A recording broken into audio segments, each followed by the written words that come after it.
आज हमारी पर्यावरण की दूसरी क्लास है। इसमें हम पढ़ेंगे पर्यावरण के प्रकार। पर्यावरण बाह्य रूप से 3 रूपों में विद्यमान है। पहला है भौतिक पर्यावरण, दूसरा है जैविक पर्यावरण और तीसरा है मनोसामाजिक पर्यावरण। सबसे पहले हम देखते हैं कि भौतिक पर्यावरण क्या होता है। पर्यावरण का प्रमुख भाग भौतिक पर्यावरण से मिलकर बनता है। इसमें क्या आता है, इसके अंतर्गत हमारा वायु, जल, खाद्य पदार्थ, भूमि, ध्वनि, ऊष्मा, प्रकाश, नदी, खनिज पदार्थ एवं अन्य पदार्थ सम्मिलित होते हैं। इनसे मनुष्य का निरंतर संपर्क रहता है। इसके बिना मनुष्य का जीवन संभव ही नहीं है। ठीक है। और दूसरा हमारा आता है जैविक पर्यावरण। सार्वभौम में जैविक पर्यावरण बहुत बड़ा अवयव है जो कि मनुष्य के इर्द गिर्द रहता है। इसे भी हम लोगों ने 2 भागों में बांटा। यहाँ तक कि एक मानव दूसरे मानव के लिए भी पर्यावरण का एक भाग है। इसे 2 भागों में बांटा गया है। पहला जंतु समुदाय और दूसरा है वनस्पति समुदाय। देखते हैं जंतु समुदाय क्या होता है। जंतु समुदाय, इसमें अति सूक्ष्म जीव प्रोटोजोआ अमीबा से लेकर कार्डेटा समूह तक के समस्त जीव आते हैं। और दूसरा हमारा कौन सा है? दूसरा हमारा वनस्पति समुदाय। देखते हैं वनस्पति समुदाय, इसमें अति सूक्ष्म वनस्पतियों, औषधियों से लेकर पृथ्वी पर विद्यमान सिकोना वृक्ष समूह तक के समस्त पेड़ पौधे समाहित होते हैं। ठीक है। और तीसरा है हमारा मनोसामाजिक पर्यावरण। इसके अंतर्गत हम सामाजिक, आर्थिक, आध्यात्मिक तथा राजनीतिक क्षेत्र में मानव व्यक्तित्व के विकास का अध्ययन करते हैं। ये था हमारा पर्यावरण का प्रकार। इसके बाद हम पढ़ेंगे पारितंत्र। पारितंत्र क्या होता है, जो कि काफ़ी इम्पोर्टेंट है। पारितंत्र या पारिस्थितिकी तंत्र, जिसको हम इंग्लिश में इकोसिस्टम बोलते हैं। ठीक है। इस शब्द की रचना 1935 में A.G. टैंसले के द्वारा की गई थी। ये क्वेश्चन कई बार कई अलग अलग एग्जामों में पूछा जा गया है, तो ये काफ़ी इम्पोर्टेंट है। किसने की थी? A.G. टैंसले के द्वारा की गई थी। पारितंत्र प्रकृति की क्रियात्मक इकाई है। कौन सी इकाई है? क्रियात्मक इकाई है, जिसमें इसके जैविक तथा अजैविक घटकों के बीच होने वाले जटिल अन्योन क्रियाएं सम्मिलित होती हैं। ठीक है। अब देखते हैं पारितंत्र के घटक कौन कौन से हैं। पारितंत्र 2 समूहों में बांटा गया है। इसका पहला जो घटक होता है वो होता है जैविक घटक और दूसरा होता है अजैविक घटक।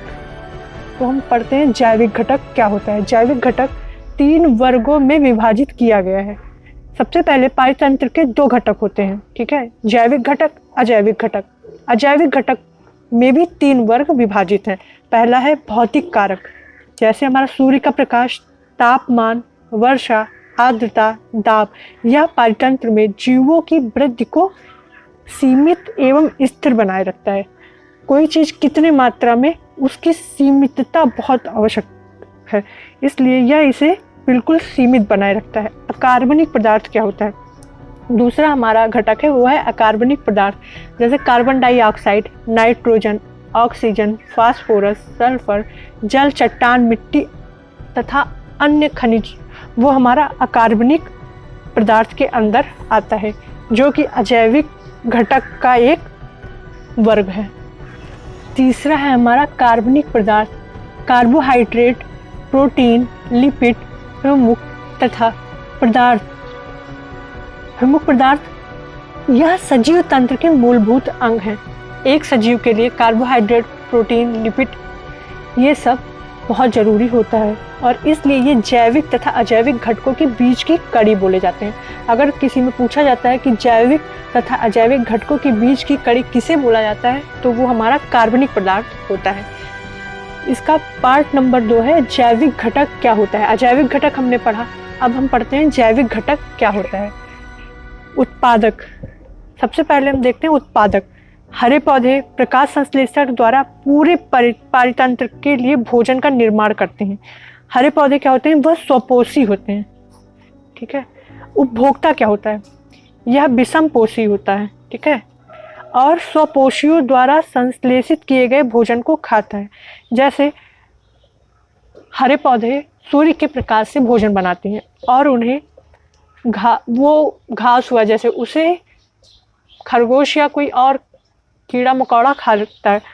तो ये हमारा कौन सा होता है, विषमपोषी हमारा कहलाता है। अब हम देखते हैं कि अपघटक क्या होते हैं। इन्हें मृतपोषी भी कहते हैं।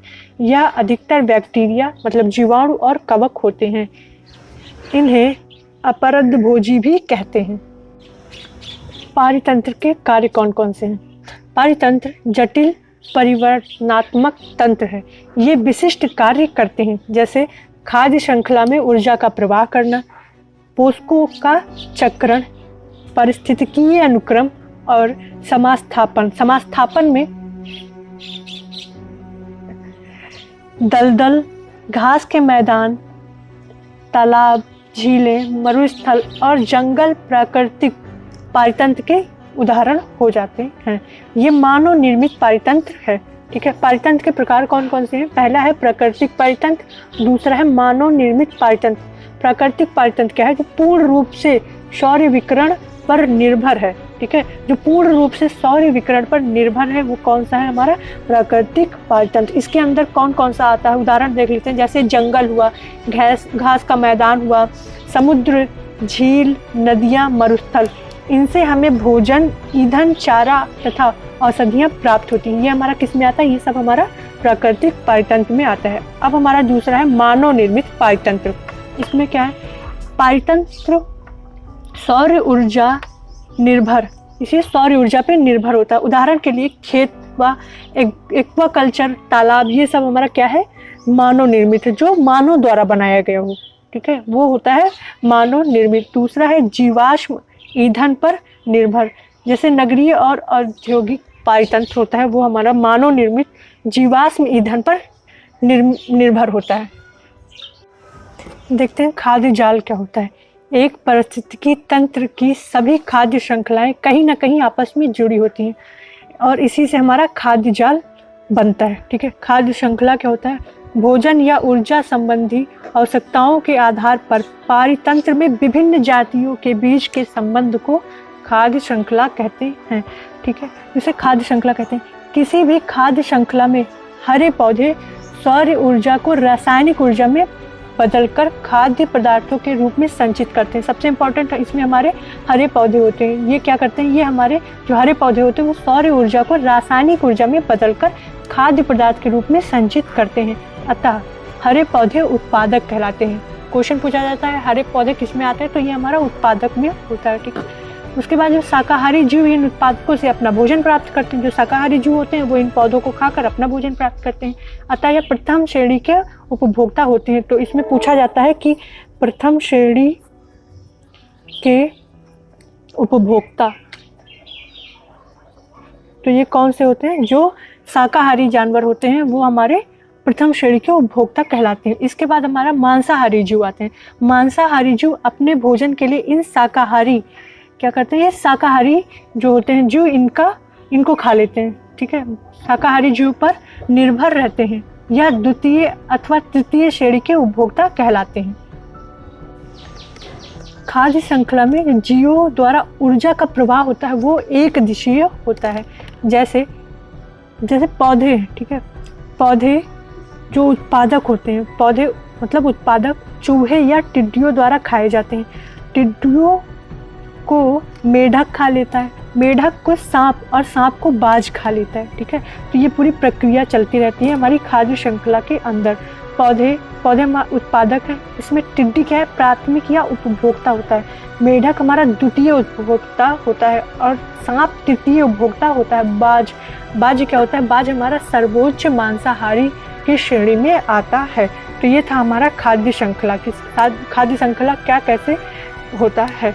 इसके बाद हम पढ़ेंगे पर्यावरण। दूसरे लेक्चर में पढ़ेंगे पर्यावरण से संबंधित जितने अधिनियम आए, पर्यावरण दिवस कब मनाया जाता है। ठीक है, कौन कौन से संरक्षण हुए, कौन कौन से आंदोलन हुए पर्यावरण को लेके, वो हमने नेक्स्ट क्लास में पढ़ेंगे।